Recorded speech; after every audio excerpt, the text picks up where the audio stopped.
Good afternoon, everyone, and welcome to the first installation of the 2022 Virtual Book Talk series, sponsored by the Program in the History of the Book in American Culture, here at the American Antiquarian Society. We come to you from the ancestral homelands of the Nipmuc tribal community, a community that continues to thrive here in central Massachusetts. I'm Kevin Wisniewski, Director of Book History here at AAS, and it is my pleasure to welcome you here today. As always, with me is AAS Digitization Coordinator Amanda Kondik. Today's guest is Matthew Kirschenbaum, who in a few moments will share a presentation on his new book, Bitstreams, The Future of Digital Literary Heritage, published by the University of Pennsylvania Press. Before introducing Matthew, I would like to briefly introduce the Society for Newcomers. AAS was founded in 1812 by printer Isaiah Thomas. We are a research library and learned society located in Worcester, Massachusetts. We're devoted to understanding and sharing the history and culture of North America before the 20th century. As a library, we collect, preserve, and share the printed record of what is now the United States, portions of Canada, and the Caribbean. Our collections include books and pamphlets, newspapers and periodicals, manuscripts, and the graphic arts. In addition to this virtual book talk series, we have a variety of public programs. We offer visiting research fellowships, and we welcome scholars and readers from around the world to use our reading room to work on their own research. Now I would like to turn things over to Amanda, who will offer a quick overview on the platform we're using today. Thank you, Kevin, and welcome everyone. The chat function is open, so feel free to send your comments to everyone. Throughout the presentation, I'll also be posting additional information and links in the chat relating to our speaker, AAS, and feedback. And you should be able to save the chat by clicking on the three dots in the chat window. If you have any problems with your video or audio settings, you can also message me privately within the chat. For the Q&A portion of the program, we'll be using the Q&A function located on the bottom of your Zoom screen. So if you have any questions for our speaker during or after their presentation, please type them in there. And as attendees, you will also have the option to upvote your favorite questions by selecting the thumbs up icon, and we will answer these questions at the end of our program. Closed captioning is also available as an option for this afternoon's program via Zoom's live transcription function. You can turn on the closed captioning with the button labeled CC. And finally, I would like to let everyone know that we are recording this program and we'll be posting it on our website and YouTube channel. So thank you, Kevin. Back to you. Great. Thank you, Amanda. And now onto the program. Matthew Kirschenbaum is Professor of English and Digital Studies at the University of Maryland, where he co-founded and co-directs Book Lab, a makerspace for printing and the book arts. Matt also serves as the chair of the board of directors of SHARP, the Society for the History of Authorship, Reading, and Publishing. In addition to Bitstreams, he is the author of two books, Mechanisms, New Media, and the Forensic Imagination, and Track Changes, A Literary History of Word Processing. It is my pleasure to welcome Matthew Kirschenbaum. Thank you, Kevin. Thanks so much. Wanted to thank both you and Amanda for all of the work behind the scenes, organizing, and also for also the folks at Penn Press for all their work on and support of this book. I was just scanning over the participants list and I saw a lot of names that I recognize. So it's great to see so many friends and familiar faces, as it were. So thanks so much, everybody, for taking time this afternoon. I'm going to go ahead and share my screen and start a slide deck. And that should be broadcasting now. I'm assuming Kevin will flag me down if it's not. For those of you who have heard me talk about the book before, so the book has been out for a few months now, and hopefully it's starting to find its readers. And so I'm going to sort of land this particular book talk in a slightly different place than I have previously, if you've heard me talk about the book before.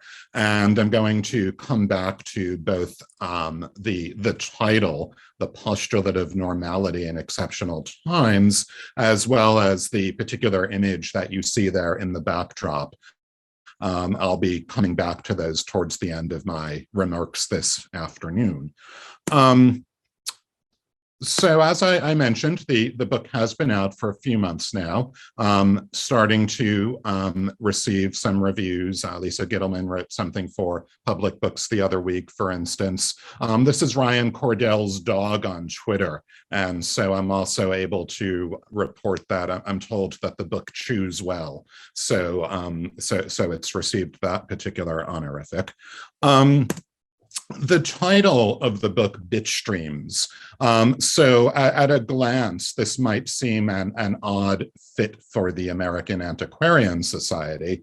I should say that AAS is, no pun intended, on the A list of venues for anybody working in book history, print and media studies. And so I was super happy to be asked to do this, but you may be thinking it's a little bit sort of out of scope, as it were. Bitstream, the word bitstream, is a word that computer scientists, software engineers use to denote any contiguous stream or string of bits, those ones and zeros that supposedly rattle around inside of our computer somewhere. It's also a word, bitstream, that digital preservationists use when preserving a complete virtual surrogate for some piece of media. So they will refer, for example, to the bitstream of a hard drive or the bitstream of a floppy disk to refer to this notion of capturing quite literally every single bit of information on that media. And the book absolutely engages with the bitstream in that technical sense, but the title is also meant to sort of capture something I think a little bit more capacious about our present moment, where so much of our time is kind of interwoven with digital interactions of one kind or another. We ourselves, I think, sort of swim in the bitstream in a daily basis. And so the title is meant to capture that as well. Now, this particular image actually came off of AAS's Twitter feed from just the other day. It's their newspaper folios, I believe. And this would seem to be a kind of much more sort of compatible image for a book talk for this particular venue. But one of the, I think, important interventions that Bitstreams seeks to make is to find a way of talking about the digital, by which I mean specifically digital objects, digital entities like files and other images, documents, to find ways of talking about these phenomena in ways that are compatible with the ethos of specifically bibliography. The book, I should mention, has its origins in my 2016 Rosenbach lectures at the University of Pennsylvania. So that too is a venue that's very much framed in terms of the bibliographical and the tradition of bibliographical scholarship.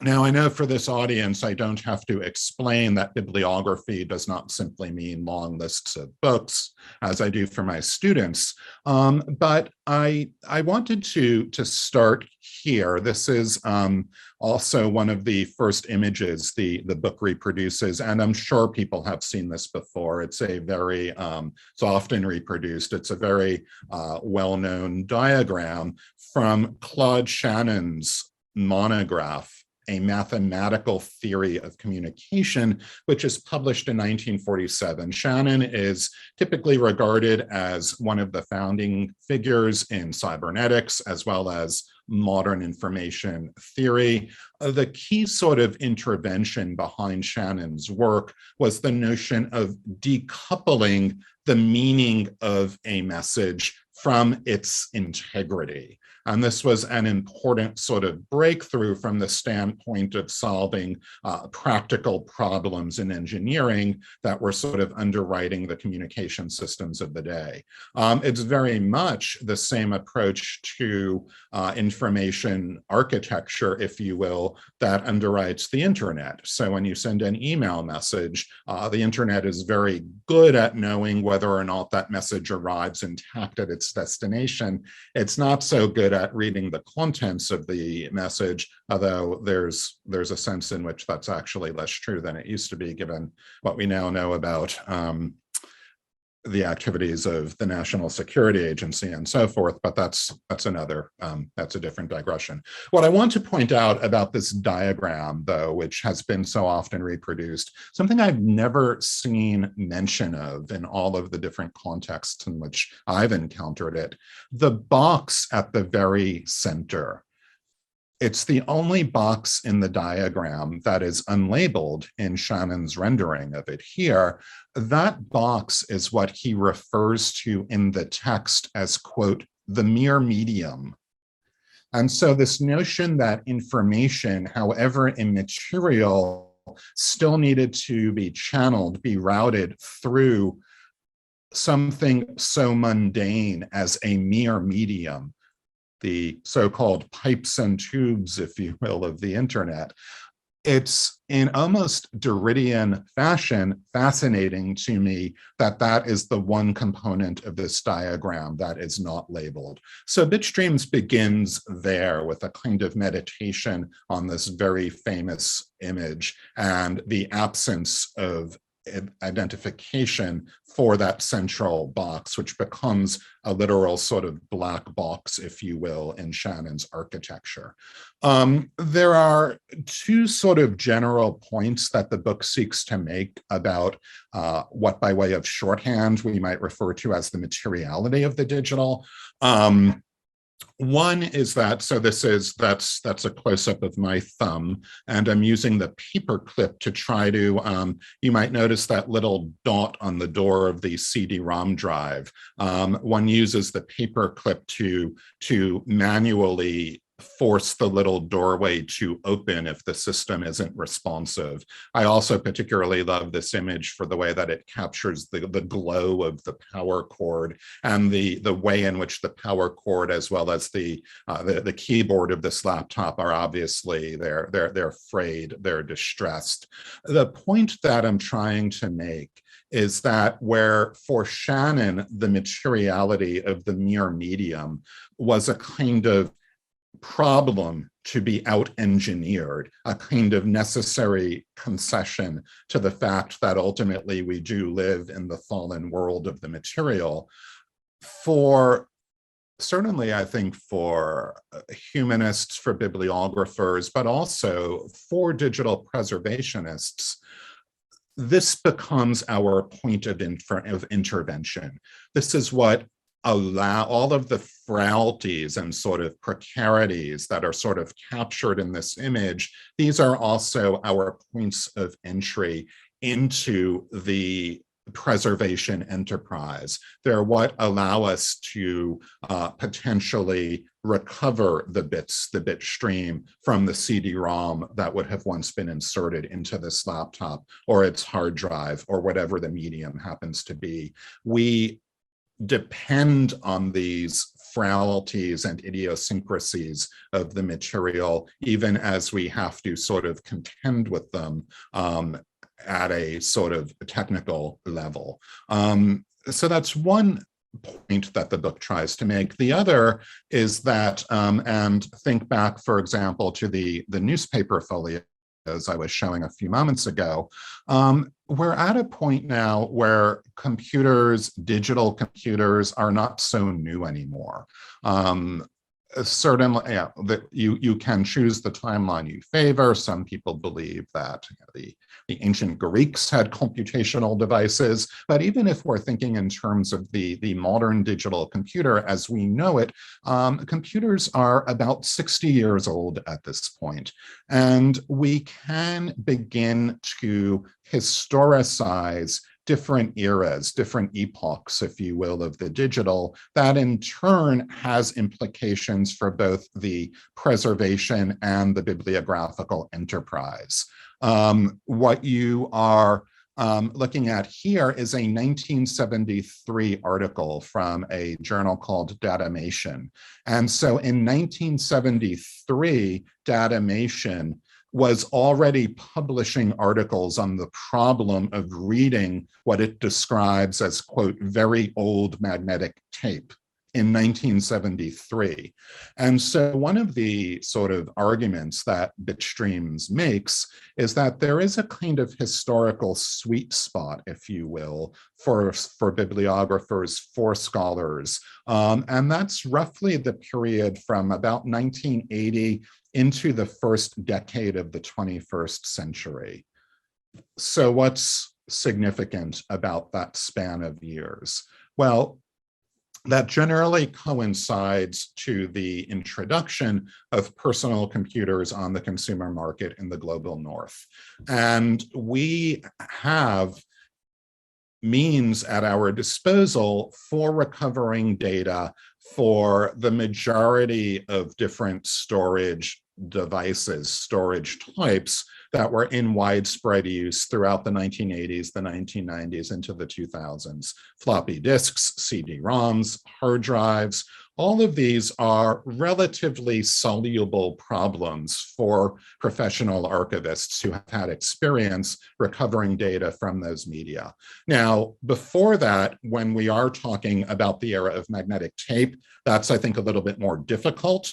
Likewise, nowadays, with so much information stored in the cloud, so-called, that too presents unique barriers and challenges, most of them legalistic and contractual as opposed to technological. But there is this kind of moment, roughly the last quarter of the 20th century into the 21st century, when computational storage media was physical, it was something you could hold in your hands, and again, archivists have relatively good solutions for recovering data from most of those devices. That thus has implications for what, as the subtitle of the book has it, is as the future of digital literary heritage, meaning that much of, I'm an optimist in that I think much of the digital record from that particular time period is preservable. Oops. The other thing I would mention about the book, I've been tendentious enough to place it in this company that you see here. All of the books that you see on the screen here have been published in the last 2 years.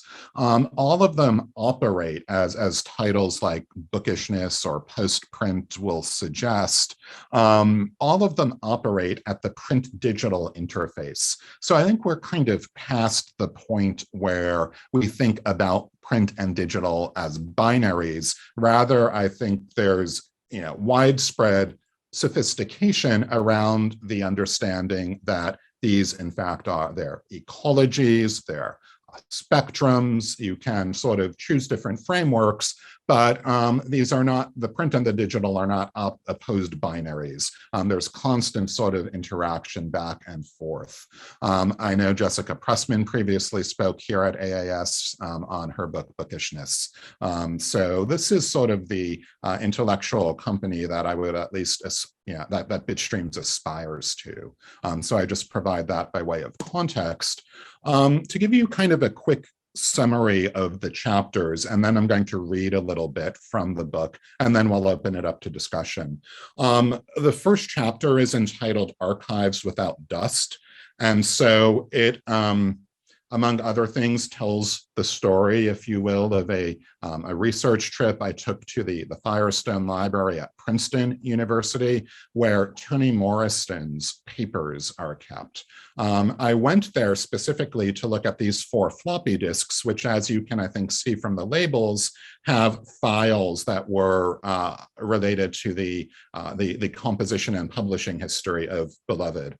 Toni Morrison, actually her office assistant really was the one who began working with word processing in the mid-1980s. And certainly by the time Toni Morrison was writing Beloved, word processing was sort of integrated into her workflow. And so portions of the Beloved manuscript are available not just as hard copy, but on these diskettes.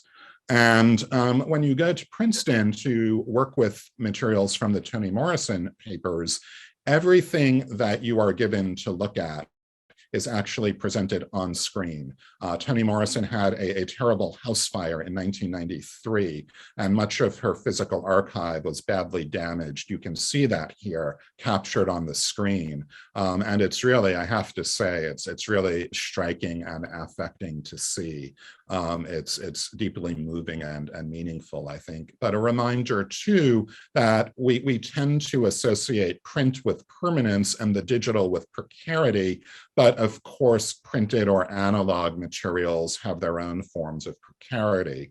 What you see on the screen is actually one of the files from one of those diskettes we were just looking at.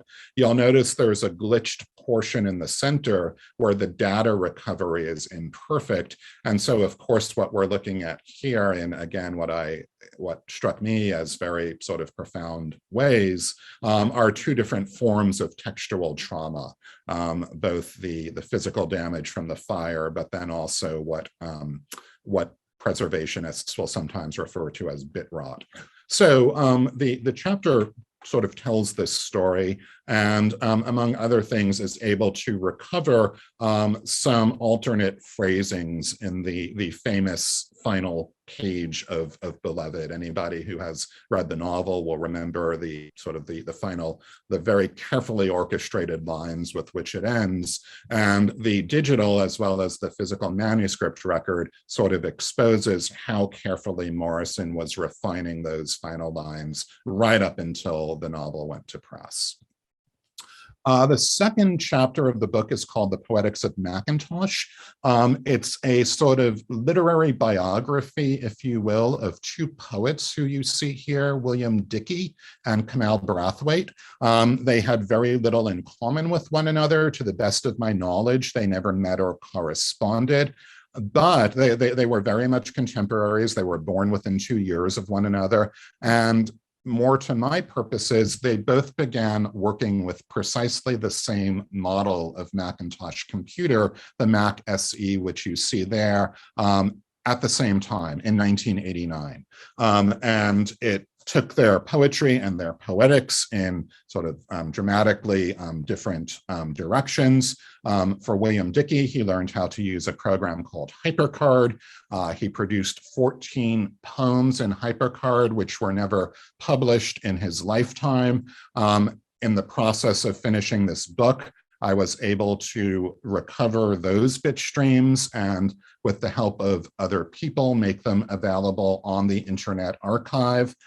So the chapter tells that story. It also tells Brathwaite's story, who did not work in what we would, I think, refer to as electronic literature. All of his work was published in printed books, but as you can see, Brathwaite used the Macintosh's layout and typography capabilities to design his books in very deliberate ways, and this has become his sort of signature look. He has published several dozen books that participate in this sort of early Macintosh aesthetic. And I'm very interested, the chapter explores this in the ultimate sort of fates of Brathwaite and Dickey. Dickey's poems, again, never published in his lifetime. Brathwaite, very, very prolific, but prolific in print, not in a final digital format. The third chapter is entitled The Story of S, and it is a look at the Bitstreams' role in contemporary publishing and bookmaking. My case study here is J.J. Abram and Doug Dorst's Ship of Theseus, which is a physical book object, as you can see, but it is a highly, highly engineered and mediated physical artifact. I have another talk in February at the University of Notre Dame with Jessica Pressman. So she and I will be talking about what she calls bookishness, what I refer to as bookish media. This is part of the Life in Pixels series that's been going around Twitter the last few days. So if you want to hear more specifically about books and contemporary bookmaking and the digital, that would be a great event. I'm thrilled to be doing it with Jessica.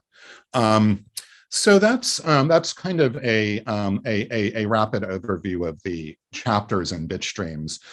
It ends with a coda about the nature of bibliographical evidence. And the coda is entitled The Postulate of Normality in Exceptional Times, which is the title I've given for the talk today. The postulate of normality, some of you will know, this is a sort of a notion, if you will, or a conviction, a postulate that Fredson Bowers popularized, if that's the word, in the 1960s. And basically what Bowers is saying, Bowers is essentially saying, Bowers, of course, here is interested not in the digital, but in physical books, more specifically in hand press books. And what he's essentially saying is that if you find something weird in an early hand press book, you can't just sort of wave your arms and say, oh, well, that's because the compositor was drunk at the time, or somebody was deliberately playing a joke on future generations of bibliographers, so they created this anomaly in the book's production. The postulate of normality says, no, you can't do that. You have to assume that any weirdness that you encounter in the bibliographical evidence before you, any aberration in that evidence, is nonetheless the product of what would have been routinized operations, unless there's overwhelming evidence to the contrary, unless there's truly impeccable documentation that no, the compositor really was drunk and inebriated at the time, and that's why this weird feature is there. So Bowers introduces this sort of bibliographical notion. Donald McKinsey, of course, this becomes the object of McKinsey's attack in his famous essay, Printers of the Mind, which appears at the end of the decade. And McKinsey has no patience for this and writes, the nature of normality, so far revealed by historical evidence, suggests that the norm comprised conditions of such irrecoverable complexity that the very idea misrepresents the nature of the printing process. And so this is sort of this controversy, if you will, at the heart of the bibliographical enterprise that I frame in the coda as a kind of conflict between inference and deduction as different modes of knowing. But the bitstream, and generally I'm very sympathetic to McKinsey. However, the bitstream, I argue, is perhaps the one venue, if you will, site, locale, where in fact the postulate of normality, as Bowers framed it, is really, really useful to us, because the truth is computers don't make mistakes.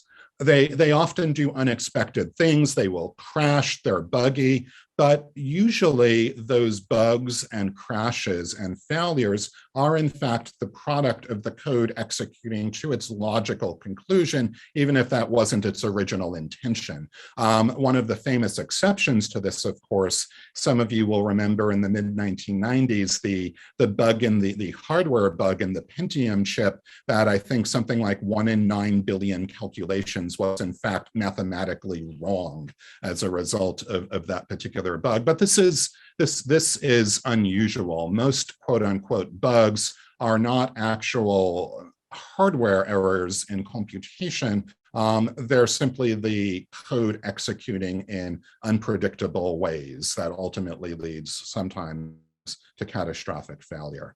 So I try to situate the postulate of normality in relation to the nature specifically of digital bibliographical evidence. But there's also another sense in which, as I was working with that phrase, the postulate of normality, and I should mention I was finishing this book in the summer of 2020, something kept nagging at me about the phrase. And I realized here I was writing this book about bibliography and weird digital literary artifacts at this moment where the country, not just the country, the world is being, we're deep into the COVID pandemic at this point in the United States as a result of George Floyd and other precipitating events, widespread violence and unrest because of long-standing racial injustice. There are bigger things happening in the world than bibliography, and I felt those needed to be addressed too. So that's actually the portion, the last few pages of the book sort of try to reconcile the bibliographical enterprise and the bibliographical imagination with this extraordinary, perhaps exceptional moment we are living in. So those are the pages I would like to read by way of ending.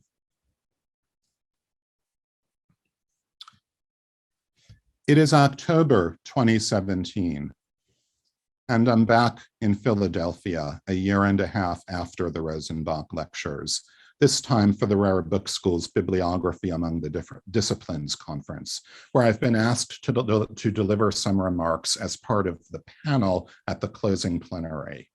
I've been awed by the range of topics, methods, and expertise in the sessions, from quilts and manuscripts to books and bindings to buildings and Bob Dylan CDs.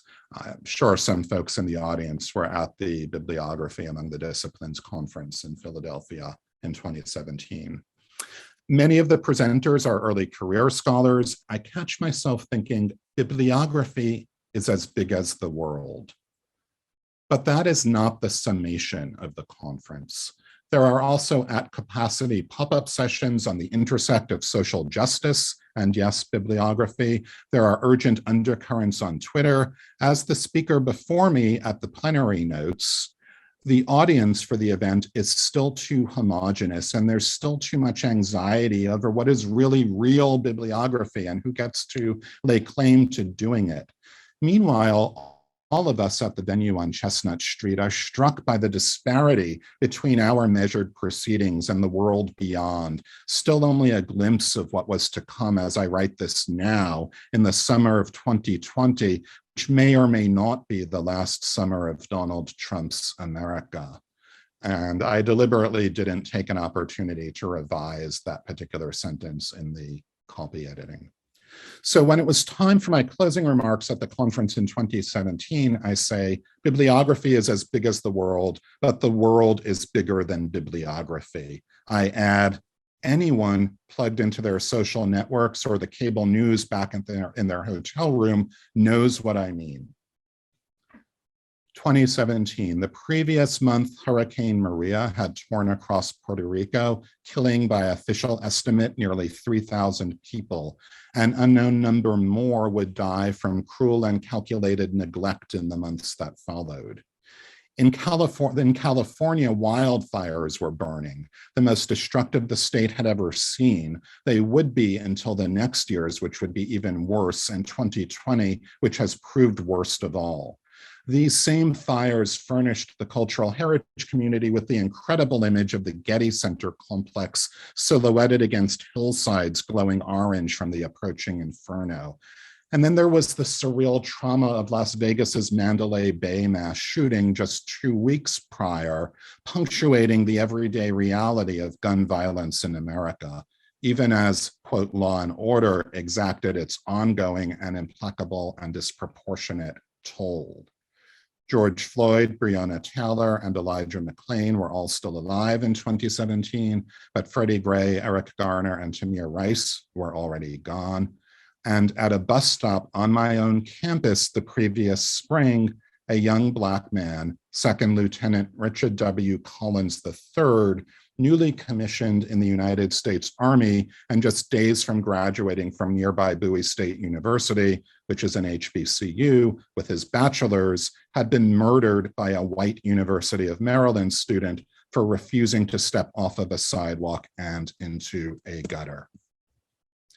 I give voice to all of these things at the plenary, but I know what my audience knows, that I am their least essential messenger. I feel the need to say something more, something that has to do with bibliography, because I too admit the anxiety of imposter syndrome. My thoughts turn to another conference note I have scratched on my pad. What bibliography offers is an uncompromising commitment to the individuality of all things, every instance, every copy. I don't know what session or paper prompted that thought. Maybe it was the one on Craven Ord's brass rubbings, or maybe it was watching a computer imaging scientist virtually unroll the withered sheets of a 2,000-year-old scroll shriveled into an undifferentiated lump of carbon. That which had previously been opaque became transparent in the blink of a pixel. The illegible became legible, oblivion became memory. I say it out loud. What bibliography offers is an uncompromising commitment to the individuality of all things, every instance, every copy. Such a commitment takes discipline. It also takes certain forms of expertise, the kind that help you recognize a folio in sixes when you see one. These are habits of mind coupled with access to training and material resources like libraries and archives. But the truth is, you don't need bibliography to appreciate the uncompromising individuality of all things. A beatdown, I can only imagine, will focus the attention pretty good that way too, lying stretched out in the gutter, cheek pressed against the pavement, pebbles in the asphalt looming large as boulders, quartz and mica and bits of broken glass filling the field of vision, or the terrible specificity of curbsides. A swell of concrete poured at some particular day and time, worn since by weather and feet and wheels. That curbside and all its everyday imperfections, that one and not this one, sometimes becomes the line between life and death, as it did for the young Black man on my campus who made the decision not to step off. There is nothing bibliography has to offer that is as uncompromising as that.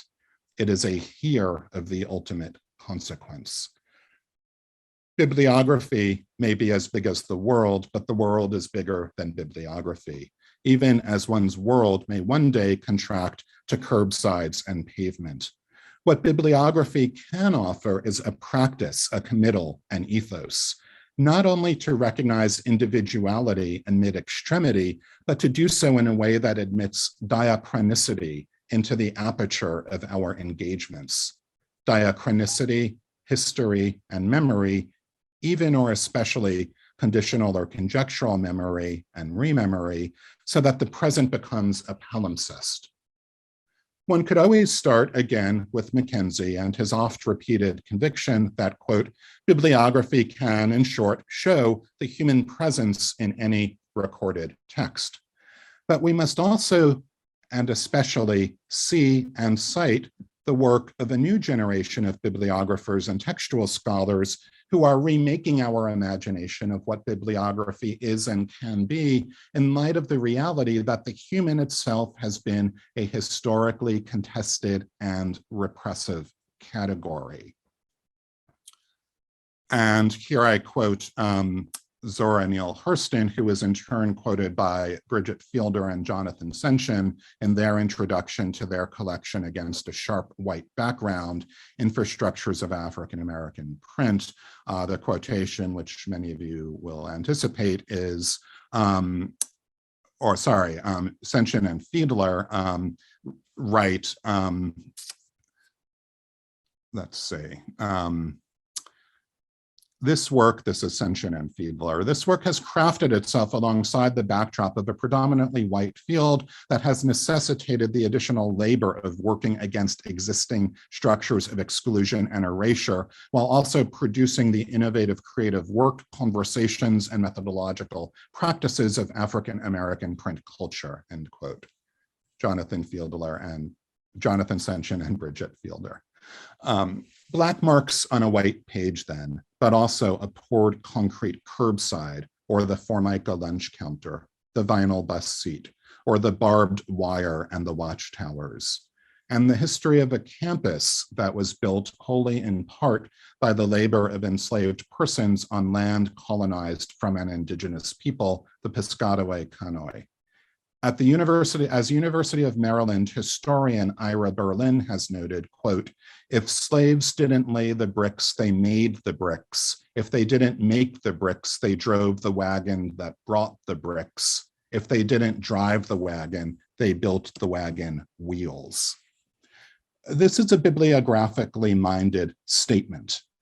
It is also what I mean by the diachronicity of our entanglements, and it is why I make space for these actual facts in the final pages of a book about bibliography, one carrying the dedication that it does. Bibliography, and this is my last paragraph, bibliography is about a commitment to individuality, but it must also be a commitment to collectivity, to the modulation between the this and that, the now and then, which are always themselves always between the here and here and here. The bitstream is one particular technological form currently pressing and present that this modulation and entanglement takes. It will inflect our archives and our memory, that there is no question. But all things are as exceptional as our perception of our current times and have always been. Bibliography is simply a way of naming what comes after such a self-assured sentence. It is a disciplinary hedge, or maybe just a poor practical shim against the complacency of norms. It is a habit of mind and a habit to mind. Thank you. And so that is the end of the talk. And so I think we can open it up for questions and discussion. Thank you so much. Thank you, Matt. Thank you so much. As a reminder to folks in attendance, yeah, the Q&A is open. You can submit your questions there at any time now. And I'd like to kind of get things started as we await for those to arrive. So Matt, I just want to say thanks again for being here. Thanks for the book. I left Bitstreams with, as I had kind of noted before, two very strong feelings about the state of bibliography and archival management. There's a real sense of celebration and awe around recovery and preservation and about what is possible in terms of retrieving digitally born work. And yet there's also some trepidation around loss and the fragility of the digitally born. Throughout the book, you note how early drafts, email correspondence, pre-press materials from publishers and printers alike often don't survive, which is of course no different than paper-based materials. But you also note how selected files are recovered by preservationists. From a researcher's perspective, I think for many, there's often a feeling that the digitally born is often more transparent and accessible. But I think you also give examples, especially in your introduction, that show how iterations of a poet's text, for example, goes through all sorts of various and entangled situations, from Word documents and track changes to printouts, emails, online and hard drive storage dumps, outmoded devices, and I'm sure I've forgotten a whole bunch else, which just really showed as complex and complicated as a situation as we could have.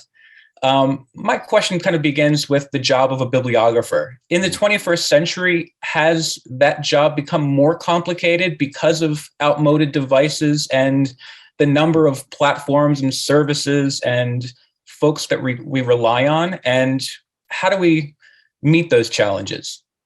Yeah, thanks, Kevin. I think the short answer to the question is yes. And of course, very much so, it has become more challenging. But the challenges aren't always necessarily obvious or the ones that we might anticipate. This is one of the takeaways too from the work that I did on Beloved.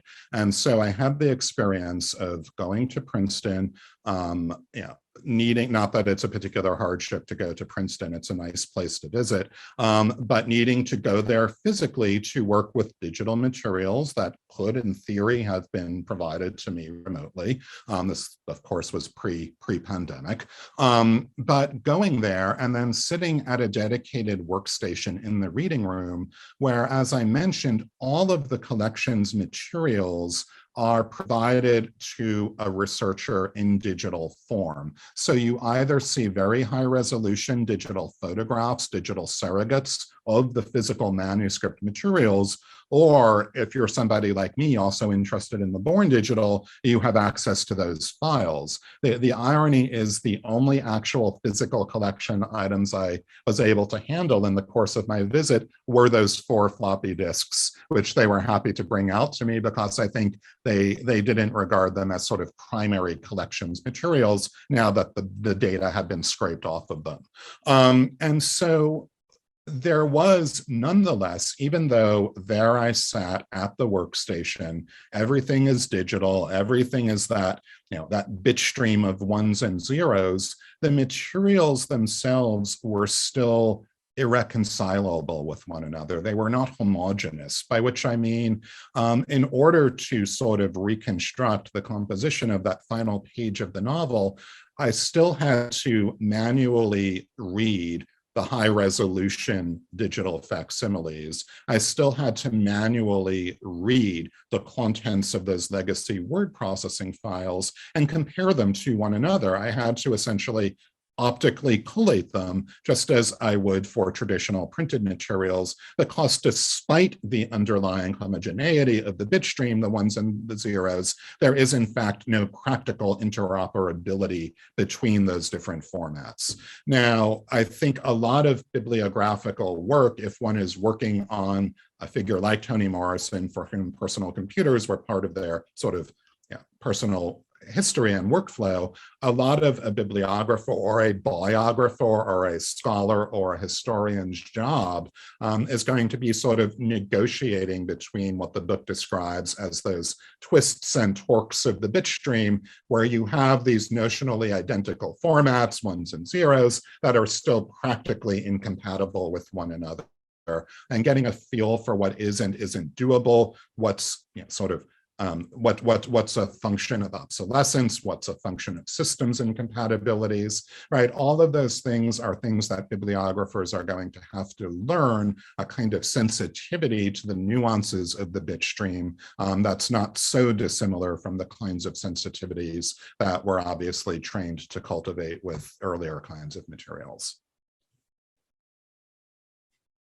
Great, thank you. On a similar note, that question really kind of spoke to the researcher's perspective, but from a writer's perspective, from a teacher's perspective, from a scholar's perspective, in an age when we're so dependent on those various devices and platforms and services and the ways in which they're communicating with one another, how can authors and scholars kind of best manage their own archives, especially those that in 40 years' time might be looking for a home for those materials?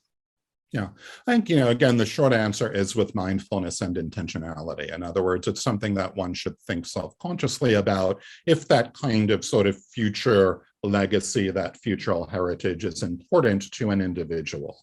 It may not, this is not a book about the need to save everything and what a great catastrophe it is that things are being lost. Of course, things are being lost. But I mean, one good example is a lot of a lot of writers are employed by universities. This is essentially the history that Mark McGurl documents in the program era, the institution of creative writing in universities as a means of employing writers and thereby supporting their literary careers. One of the implications of this is that a lot of writers do not own their own computers.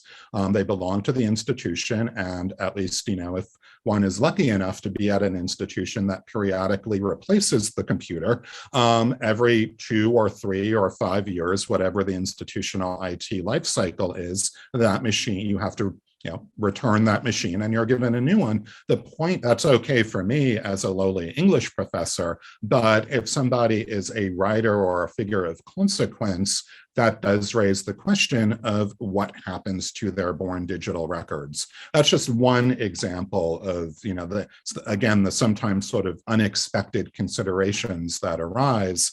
Ultimately, I think the book would want to argue that this is not an insoluble technological problem. It's much more of a kind of policy and social engineering problem that maybe, for example, institutions, IT departments should start to work more with university archives when the institution is employing a figure of public note. Fantastic. I do want to get to a few of these questions as they're coming in now. The first is from Jeff Jarvis here, who writes, "Thank you, Matt. Your book continues to be provocative for me. As a journalist, we claim the hubris of writing the first draft of history, and a teacher working on the future of the net. I wonder about your views in present and future tense on the ethic of preservation as a question of responsible work and design."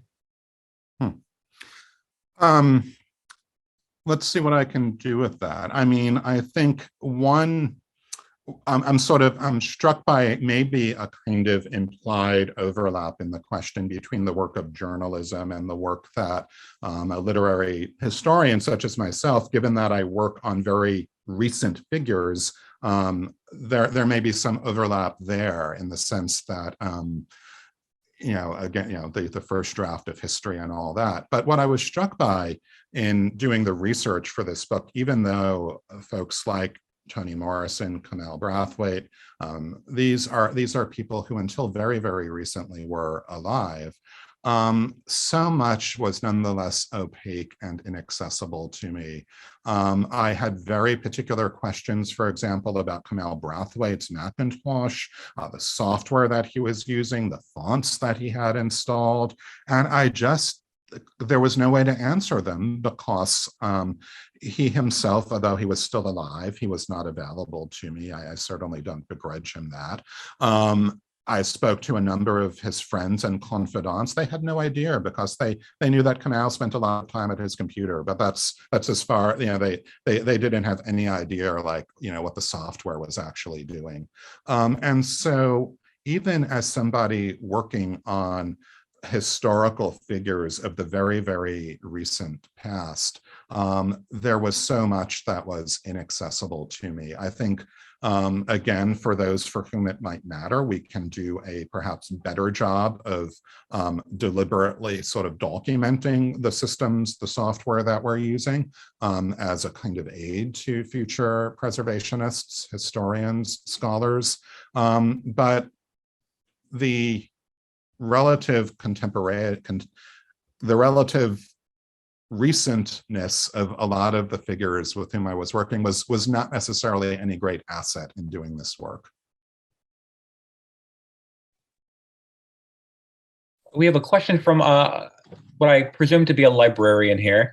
What should librarians or archivists be doing right now to try to capture content across a broad range of ephemeral media? Do institutions need to do more to broadly educate authors of, quote, printed content in how they preserve their content in progress as they go?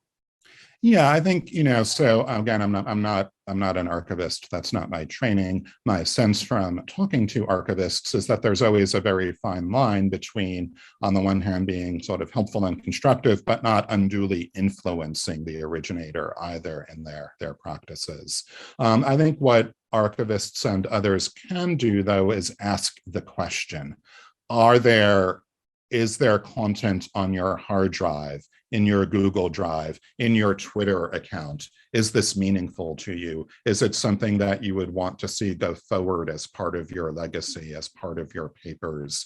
And if so, at least beginning to sort of gather a kind of portrait, if you will, of somebody's digital life. I mean, all of us, this isn't, I think, mysterious. All of us have, to one degree or another, a footprint and imprint in the digital world. Some of us have particular accounts, platform services that are important to us, very important, professionally or otherwise, that are sort of perhaps very close to our sense of identity. Others are much more sort of disposable and capricious. I think the only person who can really sort of sort that out is ultimately the originator themselves.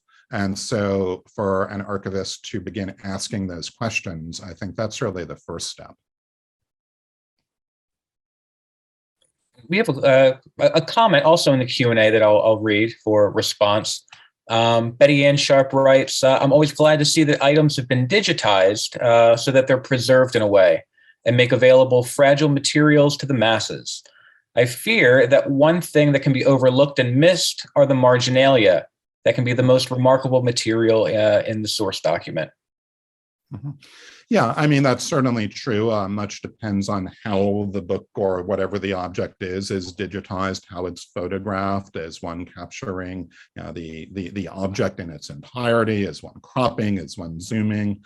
I think, in some ways, what I often hear is a kind of sense of the opposite, that the digital reproduction can be so detailed and sort of so seductive in its detail that it creates a kind of false sense of proximity or intimacy, and that ultimately there are aspects of the original, not just marginalia, but more the intangibles, or the feel of the paper in one's hands, the way that it behaves in response to light at a particular angle, right? These are things that digitization doesn't necessarily capture well. I think we're increasingly, I tend to feel sort of generous in that I feel as though collectively we're increasingly sort of sophisticated with regard to our awareness that a digital image too is an artifact, a surrogate, a mediation. It is not just a kind of simplistic substitution for the original. I think most folks who sort of do serious work in archives and cultural heritage are aware of that. So I think we've gotten better on that front. There's a lot more I wanted to discuss regarding accessibility and the like. I believe we probably have time for just one more question, unfortunately.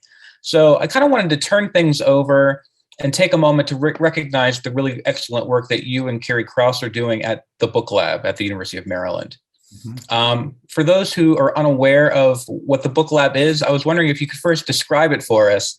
But then I'd like to know how working at the Book Lab and founding it has really shaped your thinking on your work in bibliography and the digital humanities at large.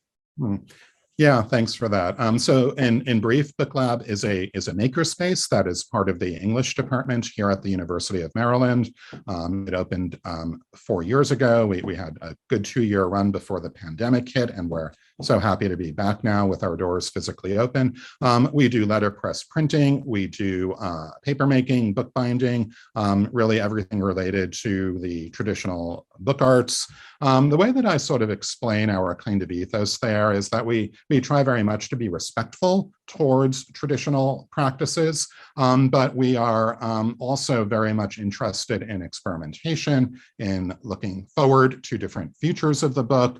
So we do things like experimenting with printing type on our 3D printer, and then using the type that we've 3D printed on our traditional letterpresses.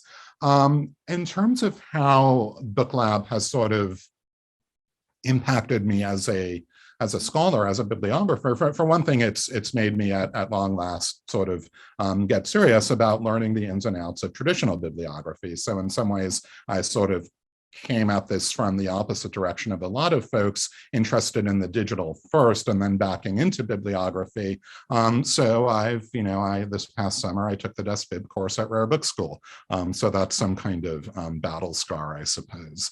But more to the point, of course, what it does is remind me of the continuities between all of these technologies. And so I've never sort of regarded the digital and the physical or the printed or the material as, as antagonists or opposites. This has always been about, to channel William Morris by way of Jerome McGann, one of my mentors, it's always been about the resistance in the materials. And that's true when one is writing code. It's true when one is setting metal type in a composing stick. And so Book Lab, I think of it as just an ongoing exploration of that fixation I've had throughout my career on those wonderful resistances in the materials. Wonderful. Thank you so much, Matt. I know we are just about out of time now. We want to keep these programs to an hour. So first, I'd just like to say thank you, Matt, for joining us today. Thank you so much. And again, thanks to everybody out there in the webinar for taking an hour out of their afternoon. I'm really grateful. Fantastic. As a reminder, this talk will be published on the AAS YouTube channel in the coming weeks. I encourage attendees today to complete the evaluation that's included in the chat and to check out future AAS programs by signing up to the History of the Book mailing list. Our next program will take place at 7 p.m. on Thursday, February 3rd, and features David Henkin, professor at UC Berkeley, who will discuss his latest book, The Week, A History of the Unnatural Rhythms That Made Us Who We Are, published by Yale University Press. And he will be speaking with AAS President Scott Casper that evening. We also have a great lineup of book talks already scheduled for the spring. Our next guest is Reid Goshberg, author of Useful Objects, Museums, Science, and Literature in the 19th Century. And this will take place on February 24th at 2 p.m. Finally, it's with great pleasure that I'd like to share that AAS and the program in the History of the Book will host a summer seminar this July entitled Black Print, Black Activism, Black Study, and led by Derek Spires and Ben Fagan. For more information on that, there is a link available in the chat. Applications are now open. And if there are any questions, you may contact me directly. So in the meantime, I'd like to thank each of you for joining us today, and I wish you a great start to your semesters. I'll see you next time.